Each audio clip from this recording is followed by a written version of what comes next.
Back on our journey of continuing our journey of artists that or bands that I prematurely ended the journey. Lord, what am I saying? We're back with David Bowie. This is Ziggy, Stardust. Again, what I was trying to say was, as you guys may or may not have noticed, but I am back on some journeys that I may have prematurely have left, and I'm finishing them up. That's the best way. That's the best way to describe it. So yeah, David Bowie, Ziggy Stardust, and so I see here that this is the album, and I'm gonna assume this is either a single or a cut from the album of the same name. So, we'll figure it out when we do the song research. But feels good to get back to listening to David Bowie. He gave us some great moments here on this channel. Happy to be back. Happy to hear him again. So let's get into it. Let's see what David Bowie got for us this go round. Let's go.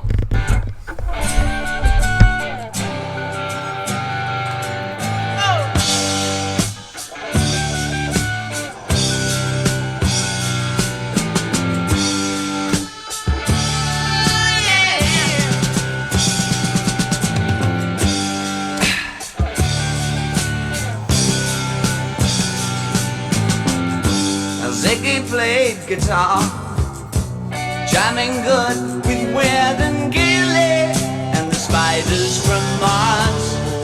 He played it left hand, but made it too far.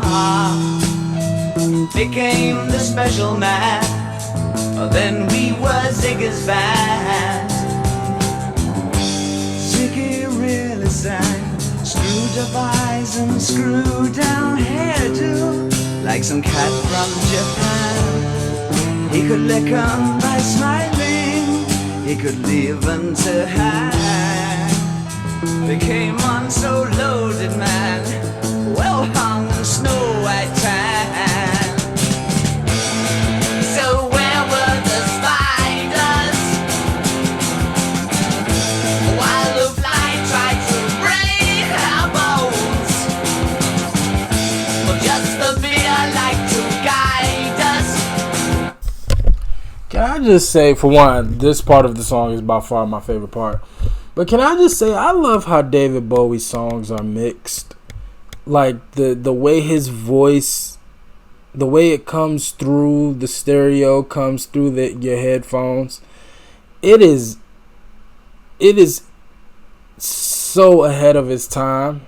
I would assume. I don't know who else had their vocals mixed this way, but like it's so prominent.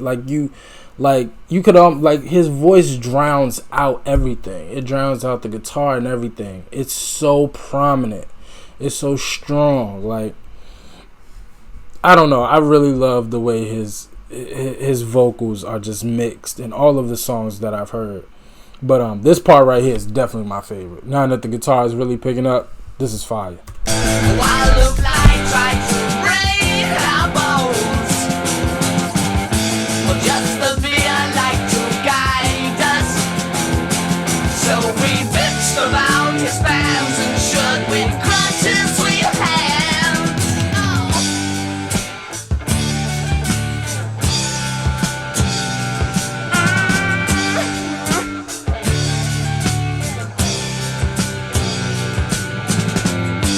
Ziggy played for time, jiving us that we were voodoo.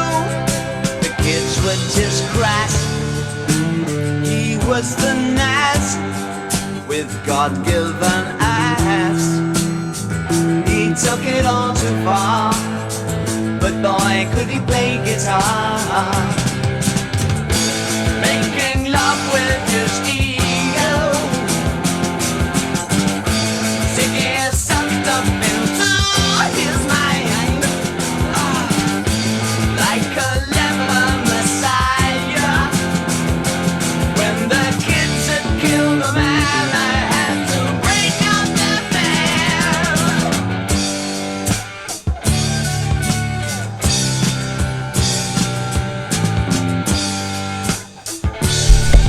That bass is fire. Oh yeah.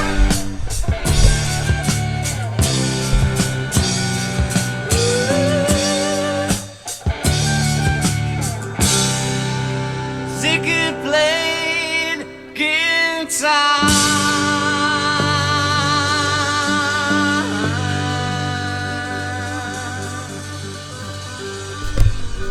No, that bass line was special. That bass line was special. The bass actually was the root of it all. The bass was the root of it all. And whoever was on drums was going crazy. I forgot, again, it's been so long. Did David have like a specific did he have like a specific band, or did he kind of just use session musicians? I forgot. The song was written by David Bowie for his 1972 album The Rise and Fall of Ziggy Stardust and the Spiders from Mars, co-produced by Bowie and Ken Scott. I remember Ken. He recorded at Trident Studios in London in November 1971 with his backing band. With his backing band, the Spiders from Mars, comprising Mick Ronson, if you remember him, Trevor Bolder, and Mick Woodmansey. I remember Mick. Trevor Bolder and Mick don't sound familiar. I'm gonna have to go back. Lyrically, the song is about Ziggy Stardust, a bisexual alien rock star who acts as a messenger for extraterrestrial beings. The character was influenced by English singer Vince Taylor, as well as the legendary Stardust Cowboy and Kansei Yamamoto. I hope I pronounced that right. Although Ziggy is introduced earlier in the album, this song is its centerpiece, presenting the rise and fall of the star in a very human-like manner. Musically, it is a glam rock song, like its parent album, and is based around a Ronson guitar riff. Yeah. I mean, again, of course I remember David and his concept albums. I don't think I've heard anybody quite do concept albums like David Bowie since I've been reacting to music. He really stays true to the concept. Unlike a lot of artists today where they say they have concept albums and it's kind of like just random music with like a similar theme, but I don't think that's a concept album. But that's what a lot of artists today consider concept albums. Widespread acclaim from music critics. Ranked at 282 on the 500 greatest songs of all time in 2010. In the Rock and Roll Hall of Fame's 500 songs that shaped rock and roll. All right.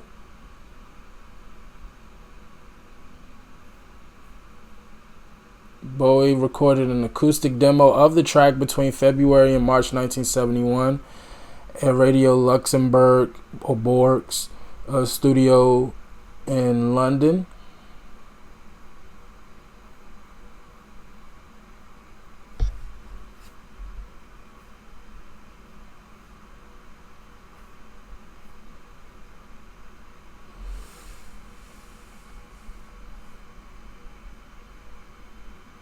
According to Peg, the line making love with his ego most likely refers to Jim Morrison and Mick Jagger, but believes the list of applicants is still growing. I like that. He plays guitar left hand, which Doggett and Peg believe is inspired by American guitarist Jimi Hendrix, along with the lines jiving us that we were voodoo and killed by the kids. Gotcha. So they believe this whole song is kind of referencing different rock stars, which I would agree with. You're not telling me how well the song did. I would assume it went great. It performed great, I mean. Oh, not really. Oh, wow. Wow, it didn't perform that good. And, if you put everything into perspective. Wow, okay. Yeah, I really love how David Bowie stays to his concept, regardless of what it is. And I wish more artists today made these type of concept albums. Again, it's a lost art in my opinion. I really don't think I've seen anybody do it quite like David. But I have heard other concept albums, and for whatever reason, they just, again, they're not concept albums. They're just, just because you have a similar theme, that doesn't make it a concept album. And I don't know. I just wish more artists today made concept albums, because they seem like a lot of fun. You can kind of step outside of yourself and create from another perspective, and I feel like that would be good for a lot of artists. But it just, you don't hear it that much today, for whatever reason. But really enjoyed it. It was so good to hear David Bowie. Couple of notes caught me off guard. Singing vocally caught me off guard, because I do remember David wasn't the best vocalist in the world, but his creativity and his song making ability is really kind of what captivated me to David. But it was a couple of notes. It was like, oh, okay, David. David shocked me a couple of times. So really good, man. I really enjoyed it. So happy to hear David Bowie again. Can't wait to hear more. Y'all let me know what else from David I need to check out, and I definitely will. All right. As always, like, comment, and subscribe. I appreciate y'all for watching. Until next time, with David Bowie. Peace.